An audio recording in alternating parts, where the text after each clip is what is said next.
বিশেষ কিছু মানুষ আছে, বয়স 8 বছর হলেও হবে না, কিন্তু তারা এত পরিমাণ মাদক সেবন করে মুরব্বীরা পর্যন্ত আশ্চর্য হয়ে যায়। এদের মতো মানুষ এই মাদকগুলো সহ্য করে কেন এবং এগুলো পায় কোথায়? আসলে এগুলো পায় কোথায়? অবশ্যই আমার গ্রামেরই মানুষ বিক্রি করে, আমার গ্রামের মানুষই সেবন করছে, আমার গ্রামের মানুষই সাহায্য করছে। তা না হলে এটা সেবন করা, বিক্রি করা এবং এটার সহযোগিতা করা কখনো সম্ভব না। আর এতদিন সম্ভব হয়েছে এই কারণে আমরা চুপ ছিলাম।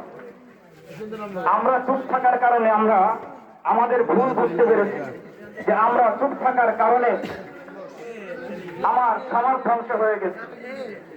আমরা সবসময় একটা স্লোগান দিয়ে থাকি, আজকের শিশু আগামী দিনের ভবিষ্যৎ, অথচ আমাদের চোখের সামনে আমাদের শিশুগুলো মাদক সেবন করার কারণে তারা ধ্বংস হয়ে যাবে, এটা আমরা কখনো মেনে নিতে পারবো না।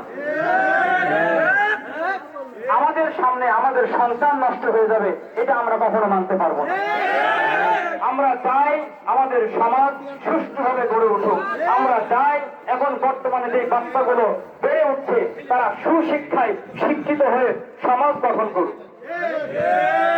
আমরা কখনো এই যে আজকে যে উদ্যোগ নিয়েছি, আমরা আজকে যেমন সজাগ আছি, আজকে যেমন আমাদের রক্ত গরম আছে, ইনশাআল্লাহ যতক্ষণ পর্যন্ত আমাদের সুইরদিয়া গ্রাম থেকে মাদক উচ্ছেদ না হবে, আমাদের গায়ের রক্ত গরম রাখতে রাজিয়া থেকে ইনশাআল্লাহ বলেন।